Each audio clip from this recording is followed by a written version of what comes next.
This is Ben and we this is Ben and Rodney, and this is Amusing Minds. Welcome back. Rodney, I wanted to talk about movies from our childhood Oh, okay, okay. because this past weekend I went to go see Indiana Jones and the Last Crusade in the theater. I've never seen this movie at the theater like ever in my life. The only time I ever seen it was when I was a kid on VHS on a CRT TV at home, or later on DVD. And I hadn't watched it in a long time. So going to the theater and sort of re-experiencing it, there was a lot of things I didn't remember, and then there were things that obviously I knew through the whole thing, major plot points and what have you. But then there were things that I noticed that I wouldn't notice on the small screen, but putting it on the big screen, then all of a sudden, all these little Oh, things sort of pop out. Um, and the thing that stood out a lot to me in this movie from the beginning was some of like the puppetry and the fake animals during the young Indiana Jones scene. Like he's running across the top of a circus train and there's these giraffe heads sticking out. And when I was a kid watching it on VHS or even watching it on DVD, I never paid attention to the giraffe heads sticking out of the thing. You just don't think twice about it. Then it's on this they're like, giant movie screen and I'm like, that's not moving right. That looks stiff and weird. And then I could see like, oh, that is so obviously like a puppet head. And then he falls into one of the cars, and there's this snake that comes up out of the water, and and like teeth come out. And when I was a kid, that was like scary. And even on the DVD, it's like, oh man, scary snake. Then you're watching it on the big screen and it's like, man, that rubber thing looks fake as hell. And I'm not so saying that the effects don't hold up. I'm just saying that when it's on a really big screen, it's hard not to notice the obviousness of it. And maybe I'm just jaded because of CGI stuff. But mm, no. So funny. It's so funny you bring this up because at my at my work today, I was talking about Never Ending Story, okay, and because Never Ending Story to me is like one of the best movies. Like, and childhood memory, Never Ending Story was like awesome. Like I fond memories of it, but it does not hold up at all.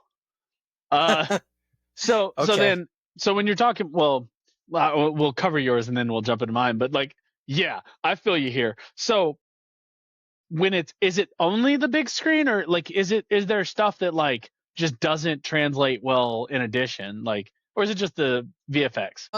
I think on the big screen, a lot of the emotions that the actors are portraying are much more noticeable, and I think that the drama, the humor, anything involving the actors looks bigger and feels bigger. But yeah, the VFX are things that I notice more. But then there's also like cool moments, like where you notice things in the background that maybe you never took notice of before because it's so big and in your face. Um, like, I mean, when's the last time that you watched Indiana Jones and the Last Crusade? I'm gonna be honest. I don't know if I've ever seen Indiana Jones and the Last Crusade. I I The one don't with I Sean don't Connery, I don't know. I don't know if I've ever actually. I know. The newest Indiana Jones movie. Dial of Destiny. Saw that one, Yeah, and I think I've seen the one with the what's it called? Oh, the Ark of the Covenant, whatever that's. that's But it's Raiders been of the Lost Ark. okay. Yeah, that's it. I Oh, don't. so you've If never I seen Temple have, of Doom, Last Crusade, or Kingdom of the Crystal Skull? I don't know. I don't. If I did, I do not remember them at all. Wow. And see, in my like catalog of Indiana Jones movies, Last Crusade is like the best one, in my Huh. opinion. Okay. And it was a movie that almost didn't happen. I don't know if you know this, but after the second Indiana Jones movie, Harrison Ford was like done. He didn't want to do another one. And the way the studio convinced him to do Last Crusade was they said, well, we've got Sean Connery and he's going to play your father. And he was like, Okay, I'll do it. Huh. Interesting. And That Sean was Connery so and they Harrison suckered it in Ford with the are, act. yeah, Go ahead. Harrison Ford and Sean Connery are only 12 years apart. So he wasn't even that. Sean Connery's not even that much older, but Right. it's like when I was watching the movie, I didn't even really think about that, like because Sean Connery had the white beard, and it just it worked. It was really good. The thing that I forgot about that movie was how much. How do I say this? How much the movie tries to convince you that the Christian religion is real, and that because it's the whole quest for the Holy Grail, right? Oh, okay. And it's Is the well, so then I have to ask, is the Holy Grail, is that a Christian thing? in the context of this movie, yes, and I believe in Okay. the context of most things, but it's the cup that Jesus had at Yeah. the Last Supper, like Yeah, that it is. that Derp. whole thing, the King Arthur legend of like seeking the Wow. Holy Grail, I need to go back and and research they my they mythos and lore.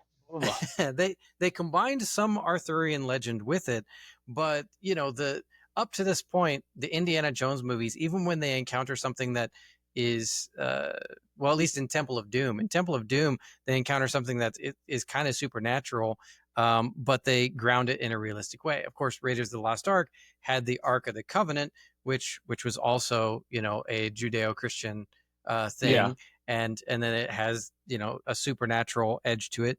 So it's not like it's new or different for Last Crusade to have that, but they delved more into a historical perspective to be like, oh yeah, this is totally real, and these things happened, and this exists from an archaeological perspective. So that was something that I didn't think about as a kid watching it. I didn't even think about it when I was watching it as on DVD as a teenager or young adult. But I look Yeah. at it now, being the person that I am, who is not religious anymore, and just kind of going, wow, there was a lot in this movie where they really try to like push the, I don't want to say agenda, but like they're like, yeah, like Indoctrinate you. you should Yeah. believe this, and if you root for the good guys, faith and belief is all you need to you know to Well, succeed yeah. and be the good guy. I mean that tracks though, because that is a lot of, at least a lot of American stuff is just kind of driven that way. Like even the stuff that's not necessarily like Christian foundation is geared towards Christian ideologies. So that makes sense. I just never, yeah, I wouldn't think about it either, honestly. Especially as a kid, nah. Yeah, and to be fair, in the Indiana Jones movies, just cover uh, the good parts, the things that you would find morally, good, and a lot of Nazis die in these movies, which is great. Yeah, yeah. See, I think we're all for Nazis dying. That's the bad one. Nazi Wait, Nazis bad. That's are we and sure then about raise. that? No, I'm joking. I'm joking. Wow, Oh, okay, sorry. wow. The dark humor went too dark. Oh, wow. That's unacceptable behavior. Shame. Yeah, no. So actually, on that, well, no, I'm because I want to touch on mine a little bit, but like, because you kind of went off in a different direction with this. You went talking about the indoctrination, right? Kind Well, of. I was talking about things that I noticed this time that maybe I didn't notice before upon rewatching it, and the really obvious religious tones of the movie was something that went over my head years ago, but now it feels much more prevalent. Like, oh yeah, I see what you're doing there, kind of thing. So, well, that's what I say. So, like with that, now I kind of wonder. I kind of want to dive into this and see how many of our childhood stories had, because like we see it now as adults when we watch a kids movie, like they'll have dirty jokes and like the Yeah. kids are not gonna get it all. Hiccup. Let's go. Okay, hold on. I don't have the hiccups. Somebody told me that if I ever have the hiccups, They told me to just say I don't have the hiccups and tell myself I don't have the hiccups, and they'll go away. And it works, and it's obnoxious. You notice how I just stopped? Like I had the hiccups. I just told myself I don't, and it's going. It's so weird. Anyway, Okay. yeah, that's side tangent. But anyway, so like kids shows, I wonder if we went back, how many like of our childhood shows would have had like that level of like pushing an agenda, and would it be easy? Oh, well, obviously, I think it would be easier to see now, but then kind of like to just analyze it, like are we how much is media secretly sending us messages, and specifically children messages, without Right. realizing it? Yeah. I mean, these are stories, and the point of a story is to influence you in a certain way, make you feel something, right? Or make you believe something or not believe something.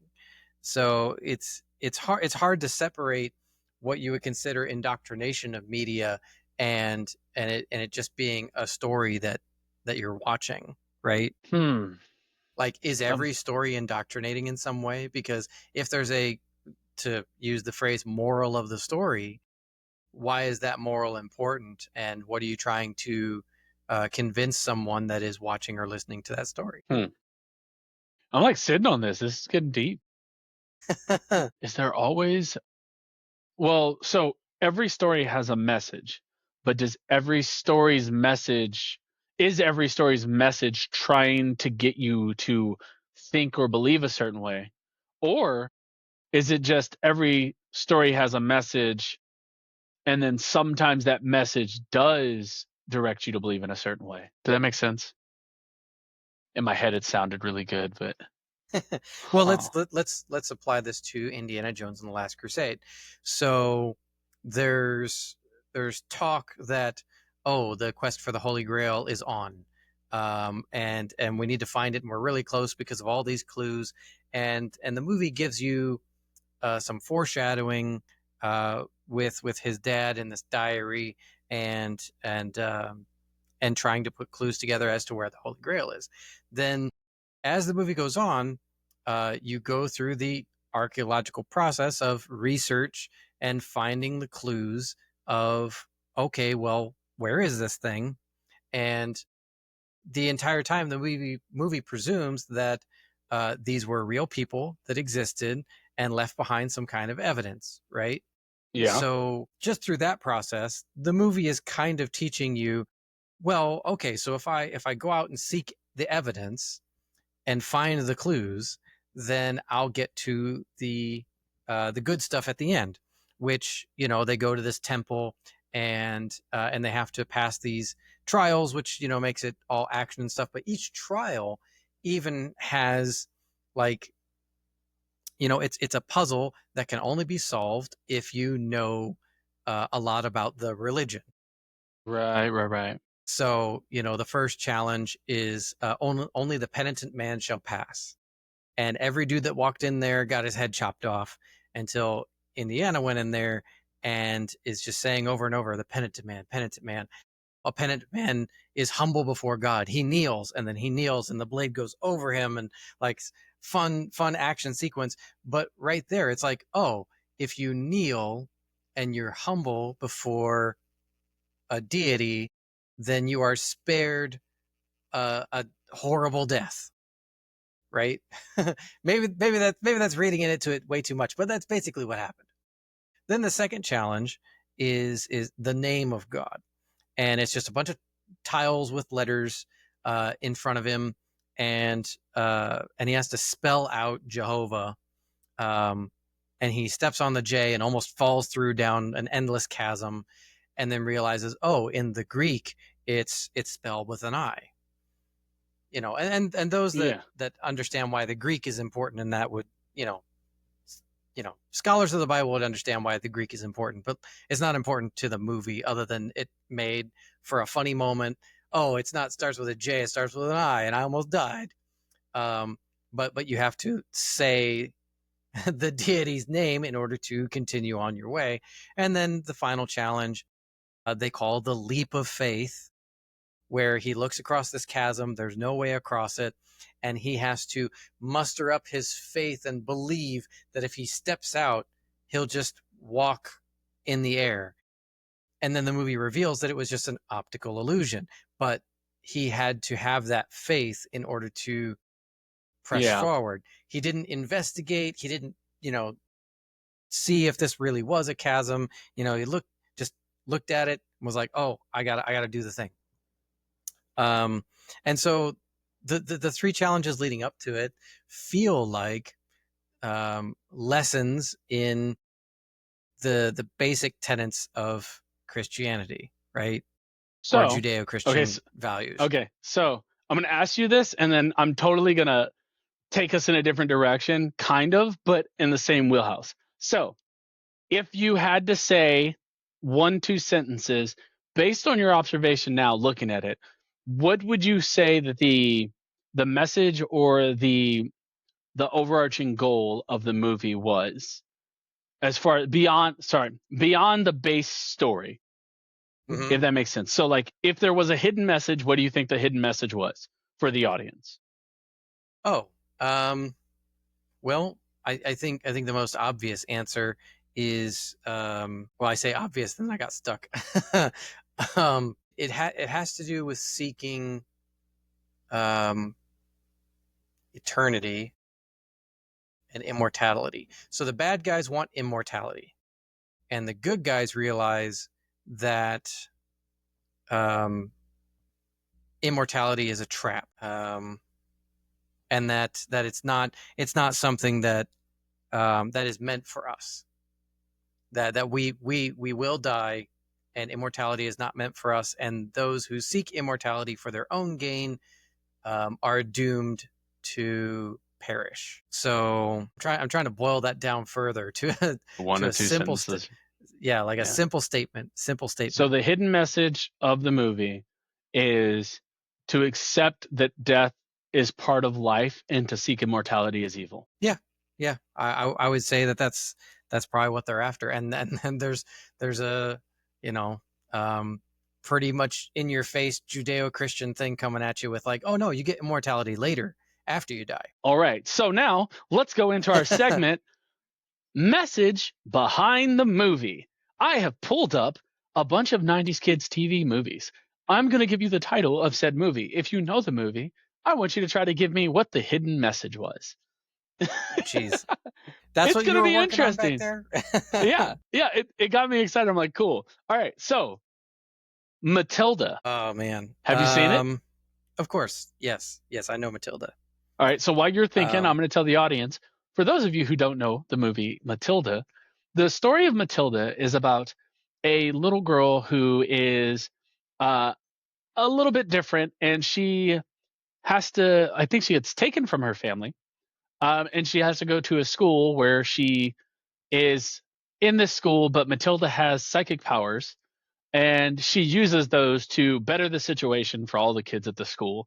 That is a gross oversimplification of how the story goes, but it is a fun, like, family movie, and Matilda has some other stuff going on in her life. So that's kind of the story. If you want to know more, you got to watch Matilda. But Ben, what would you say the secret or hidden message beyond the story of Matilda was? don't trust grown-ups just because they're grown-ups, and always stand up for yourself. Bingo. Oh, I like that one. I think that's solid. All right. Next childhood movie. This is a good Oh, one. man. This one's an easy one. This one's an easy one. Okay. A Bug's Life.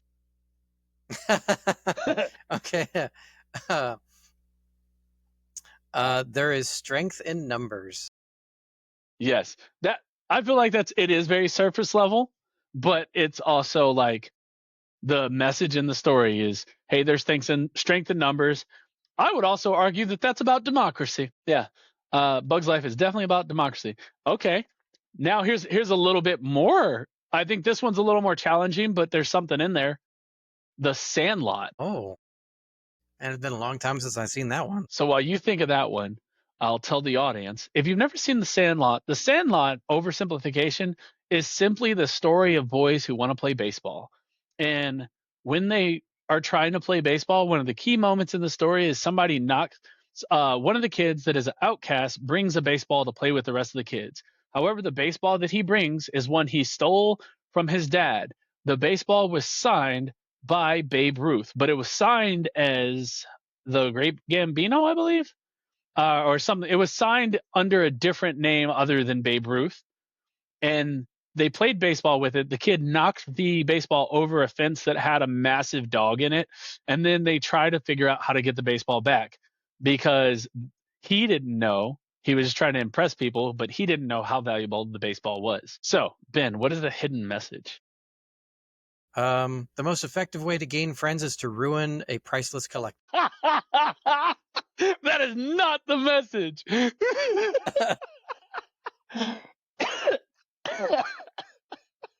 Oh wow. I got you though. Oh wow, that was a good one. That was a good one. Oh wow. The best way to make friends is to ruin your life. Oh. Oh, it's so messed up. No, okay.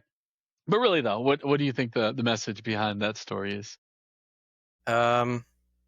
It'd be really cool to have James Earl Jones as a neighbor. These are not answers. These are good answers, but not okay. Oh man. I know this is challenging. It's a fun thought experiment, though. Yeah.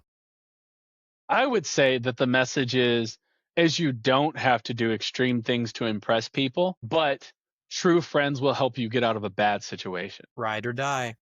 Ride or die. I would say that was somewhere in there. All right. Let's see. I'm gonna hit you with one more. Mm-hmm.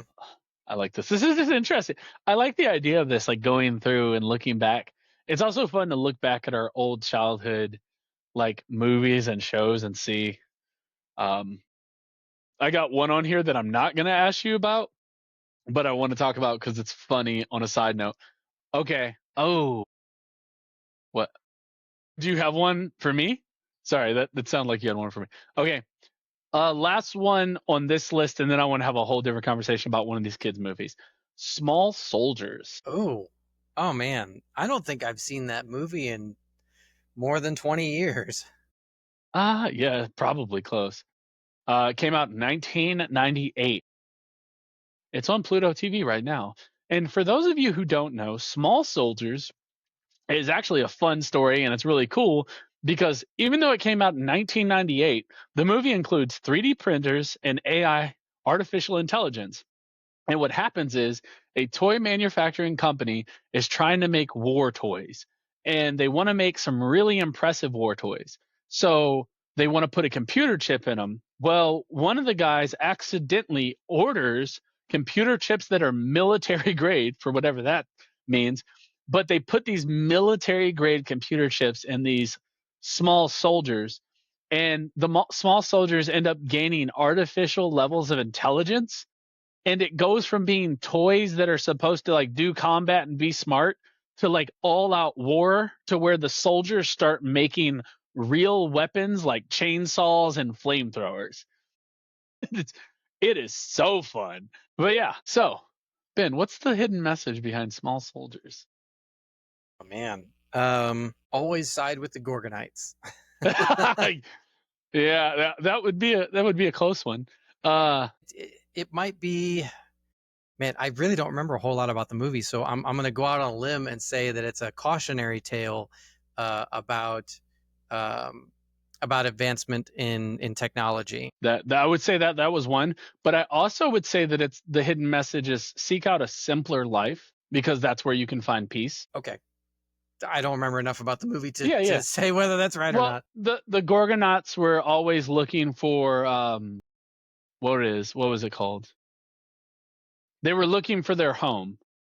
That was like their whole thing, is they were looking for home. And the but it wasn't real because they were AI. And then the soldiers, Chip Hazard and his buttholes, were kill the Gorgonauts.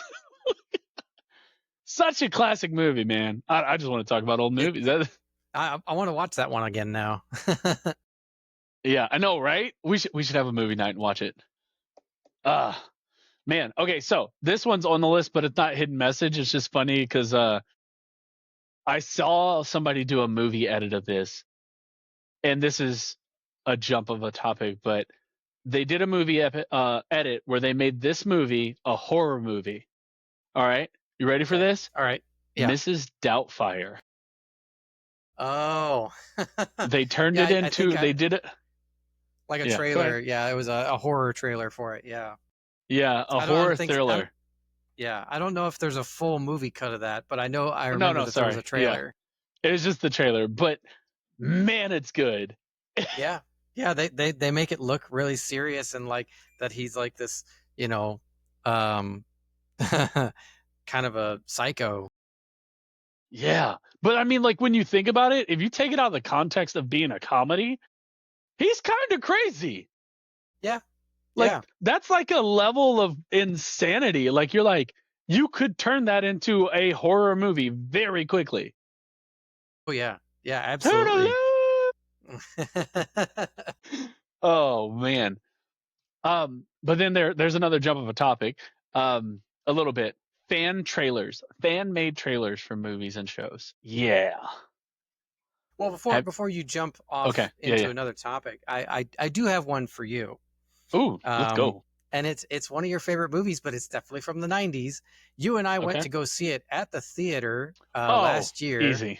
and Okay. it's Fifth Element. For those who don't know what Fifth Element is, it's a cult classic sci-fi with Bruce Willis, and it's about basically the end of the world, and Bruce Willis and Mia Jovovich are the only ones that can stop the end of the world from happening. Yeah, That, that, yeah, that's a very very very very simplified yeah. version of it. So the to me that like is not necessarily a hidden message. It's love overcomes all.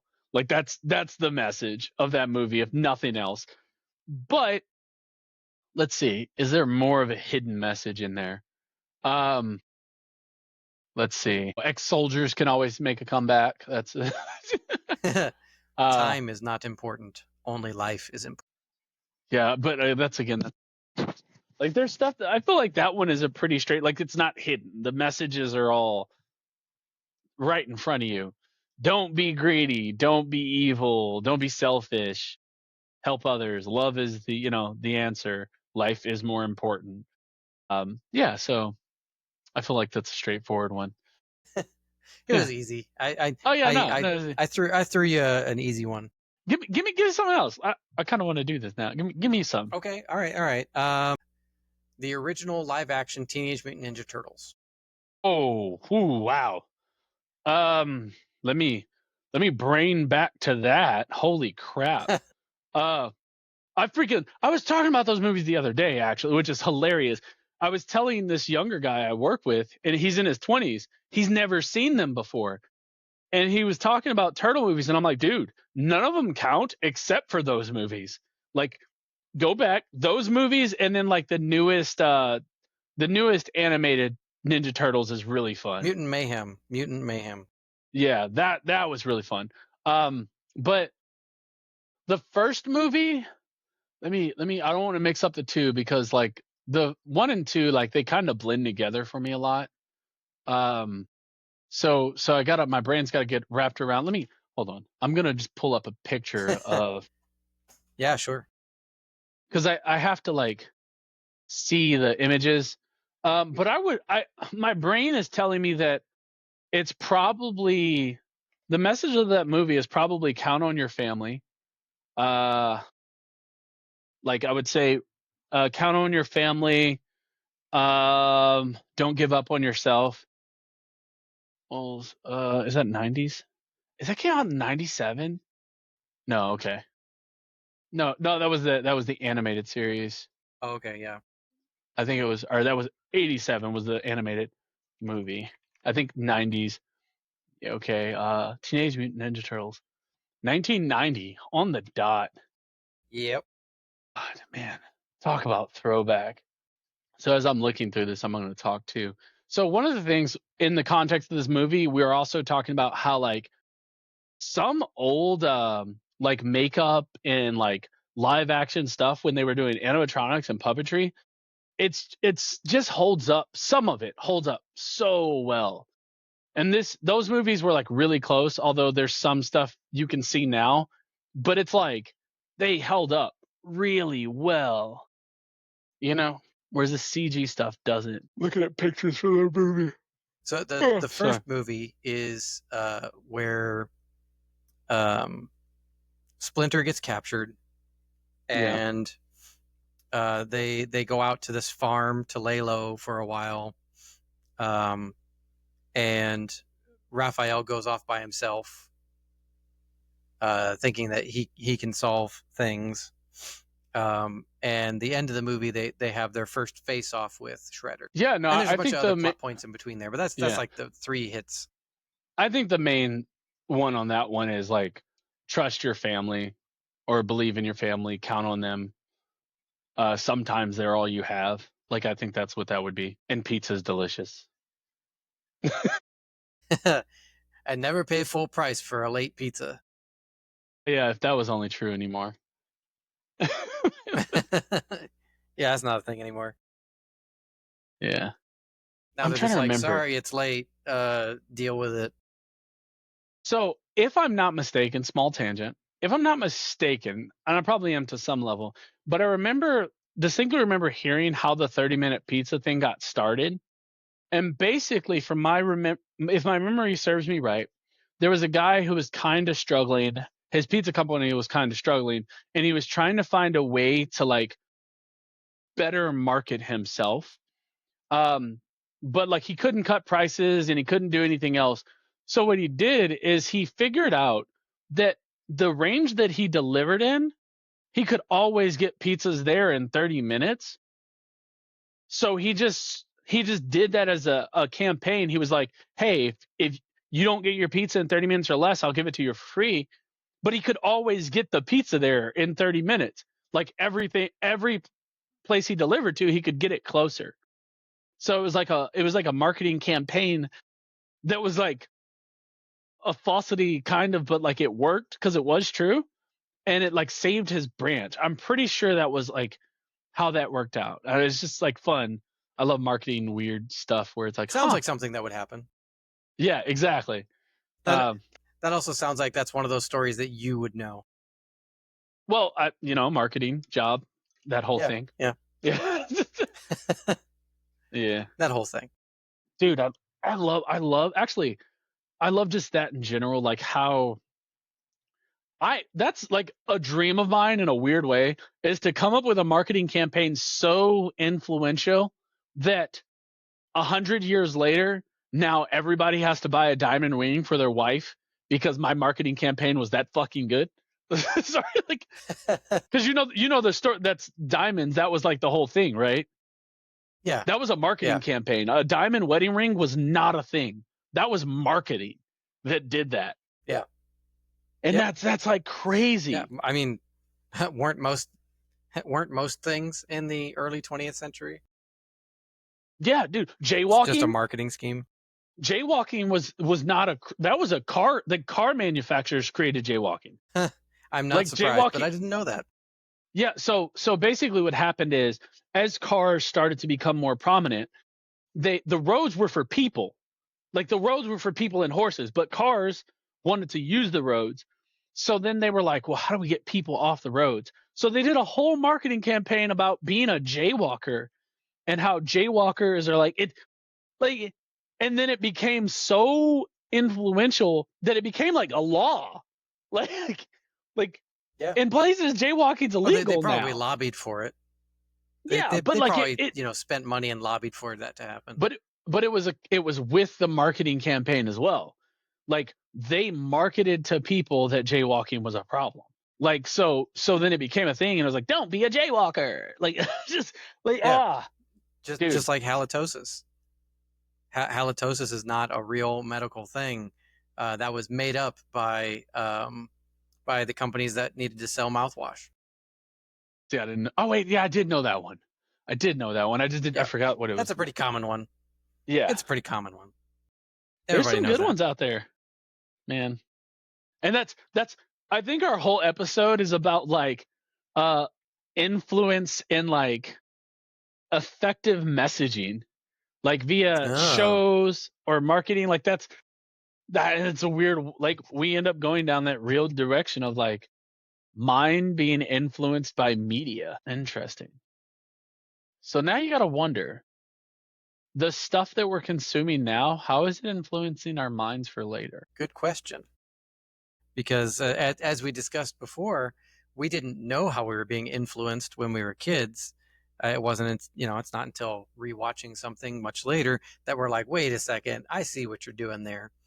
But I also think that that awareness um, sticks with us. And like, I can watch a movie that just came out, and the messaging is so obvious. And but I don't think it affects me as in like it's going to change my mind.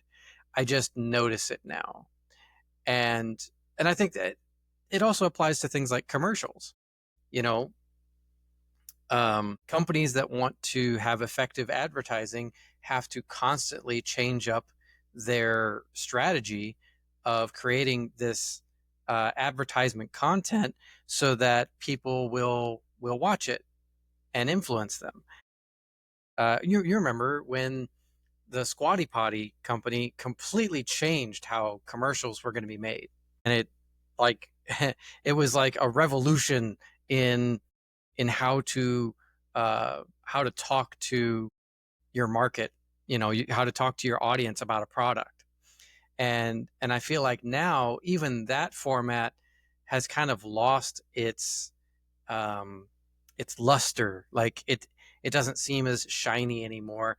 And now all I see is like a video that looks and feels like a person who's just talking about something, and then out of nowhere, but if you buy this thing, you know, it's still the same format. It's, hey, here's your problem, here's the solution to your problem, and here's where you can get it. Yeah. Right. Yeah, no, marketing definitely right now for a lot of stuff I think is the right now I actually think we're going to be leaving it, but I don't know where we're going, but it's influencer marketing. It's it's using the person that's just like me to sell me the stuff. And like that was while that was true for old media, it wasn't veiled as well. Whereas now it's hidden behind this veil of like we could be talking and literally if somebody's watching a podcast anymore, dang there half the time in the podcast, they'll stop midway through and say, "Oh, by the way, this episode is sponsored by Dr. Squash. Check out their deodorant. Ever since I've used their deodorant, it's kept me fresh and dry." And people will just keep watching and then Dr. Squatch is actually not sponsoring this episode, but it's like that. Like, you know, No. it's very Yeah. yes. It's Truman Show. It's Oh, Truman dude. Show. I need to watch the You Truman know, Show again because I think I watched it once and it's been so long. why don't I make you some of this mococo drink? real Oh, real dude. cocoa uh from the from the something of from the mountains of Nicaragua. No artificial sweeteners. Who are you talking to? What are you talking about? Like it's but it had that same kind of like, when are we going to get to the point where it's not internet personalities doing this anymore? You're just walking somewhere, and randomly somebody is just like, starts talking to you about a product. They don't have a sign out, they're just like, oh man, this is really cool, this has really helped me, like, do you have that problem too? Like, when does it jump out of the screen and start influencing our daily life when we're just out and about? Two things because I'm sitting on this, but you're saying so. One, have you seen the newest season of Black Mirror? No, I have not yet. Mild, not even spoiler, but like it's one of the episodes and I'm gonna just tell you how it works, but it's not gonna hurt the episode at all. Basically, one of the episodes, a lady loses part of her brain, and they use computers to essentially replace it. But the guy does it out of desperation to keep his wife alive and not brain dead, and then they have to pay subscriptions to keep it alive. Wow. And Huh. it yeah you got to watch it because that's one of the things it's like they to me they do it a little over the top, but it's Black Mirror. But like it's not a stretch. everything that happens in that episode, it's Black Mirror. It's one of those things where it's like, that's not here yet, but I totally could see Elon pulling that shit. You know, like, mm. And then the other thing is, you say that the ad thing, we may not be as far off as you think, because it may not be like the brain thing, but so right now, like I have a pair of Meta smart glasses, right? And they use AI, and I can I can turn on and off the active AI. And when the active AI is on, I can look at something and be like, hey, what's that? And it can tell me, I can say, hey, read that language, and it will read it to me. And I say, hey, translate it to English. So it's like, it's on my head. It's very non-intrusive, but I can just sit there and talk to it. Google's coming out with their glasses next year, and their glasses have a screen on them, and they're designed in the way my Meta glasses are designed, to where it's non-intrusive. Man, that if those kind of glasses really ever take off on the market, which I think they will, I think they're actually coming, because like they used to, think of it, it used to be like um a little bit odd, and now I feel like it's getting more and more acceptable. I feel like after they become acceptable, there's a good chance, like if they have active AI in it and they're always on features, there it's not a far stretch to be like, hey, if you want to do this, if you say these things, you know, you can get this premium service. If you say, you know, talk about this product, like I could, it's not even a stretch. Yeah. And Like I'm in the just sitting way, here thinking about, like, you're going to have some kind of wearable, and it's just going to serve up billboards of ads in front of you, or video ads, until you pay for their ad-free version of it, right? Like, oh, well, you can just have this, and you know pay nothing to, like, use this AI service, but you're going to see ads every so often. But you can pay for an ad-free experience. so kind of, I don't know. I think that, like, I think they already kind of do that with like even like YouTube or anything else. There's like, you have ads unless you pay for premium. So I think that's a possibility. But I think it's also as possible, because of the nature of, I don't know how many AI tools you're using right now, but every AI tool that I use that's not, for the most part, even if you pay for it, you get credits. So you don't get to just use it willy nilly. You get a certain amount of credits that you can use. And then when your credits run out, you got to pay more.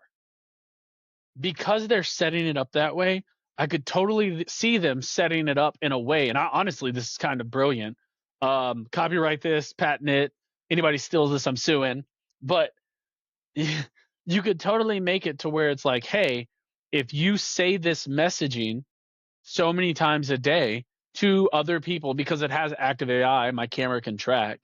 If you bring this topic up, we'll give you free credits. Like that would go so hard, because it's like, cool, Coca-Cola. Like I can get 100 credits for my other AI program if I mention Coca-Cola 6 times today to other people in conversation, because then I'm looking for a natural way to say it. Yeah. But do Like, you dude, remember Idiocracy? bro, yeah, Brought to you by Charles Jr. Wah! Why do you keep saying that? Because they pay me every time I do. That's all I can think about. And we know we're going that way, man.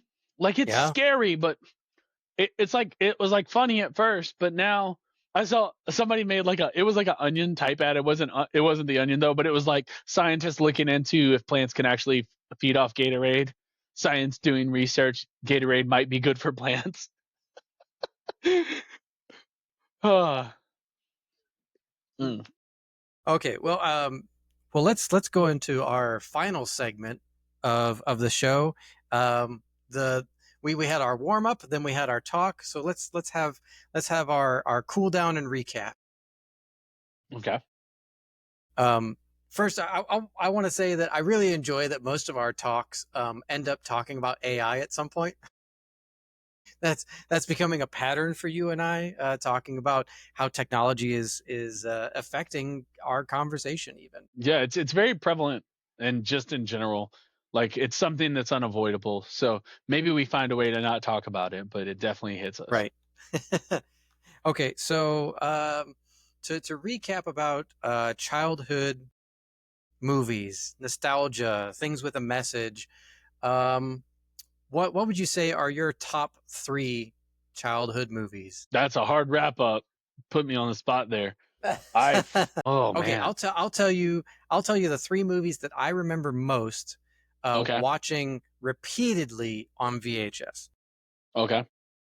And that was I remember watching Return of the Jedi a lot Okay. on VHS. I remember watching Ghostbusters a lot. And then the VHS tape that I probably wore out was Disney's Aladdin, because the Robin Williams as the genie was like the greatest thing in the world to me, and I loved to imitate those parts. Huh. Okay. That's fair. Um, Goonies, Nice. definitely on my top list. Uh, I want to say Sandlot was pretty close, but that it's hard. Um, and I'm trying to do like childhood, but like it's like there's blur in there a little bit. So this is tough. For sure, Goonies. Um, the the Mighty Morphin Power Rangers movie with Ivan Ooze. That went hard. Ooh, that's a good Yeah, one. That's a good yeah, one. yeah. It is. And honestly, I the just found that one on disc. I have it on disc now. It was yeah, hard I to need to go find. back and watch it. That's a classic. Um, and then probably, honestly, probably. Well, okay, I can't do three because we were talking about it. Small Soldiers and the Ninja Turtles movie, like those. So Ninja Turtles, Small Soldiers, um, Mighty Morphin Power Rangers, the one with Ivan Ooze. Yeah, that's yeah. That's some good picks. For anybody listening or watching, what were some of your top movies as a kid? Depending on who's commenting, we're going to age ourselves pretty quickly here when we start seeing 2000s movies and pop up. Yeah. Also, what movie indoctrinated you now that you're looking back? How did it affect you? Did it change you as a person? And do you feel like you're still able to be affected by media? That's a good one. That's a good one. If I had to say there was a movie that stuck with me, morally speaking, it's probably Star Wars. You Okay. know, I was it's asking our the audience, but yeah, you too, Ben. I know, but we're doing our little simmer Yeah. down, cool down thing. Yeah. So yeah, you asked the audience, you know, what's the thing that indoctrinated them? For me, definitely Star Wars, the whole rebellion versus the Empire, and the you know the hero's journey. Definitely a big influence for me and how I think and approach life. You know what's funny? Well, I can't think of a movie per se, but I talked about this last time a little bit too, but it was video games and Final Fantasy Tactics is probably the most influential media that has affected me well into life. Oh, and then Pokemon. What was it about Final Fantasy? What was it about one of those that instilled in something in you? In both of those, but also in a lot of the media I consume, just in a general sense, stories about people who were up against all odds and then persevered through sheer will and just trying to find a way to be better. Like in like the constant having to be the underdog and fighting against that and becoming the hero and becoming the best no matter ooh, excuse me, no matter what.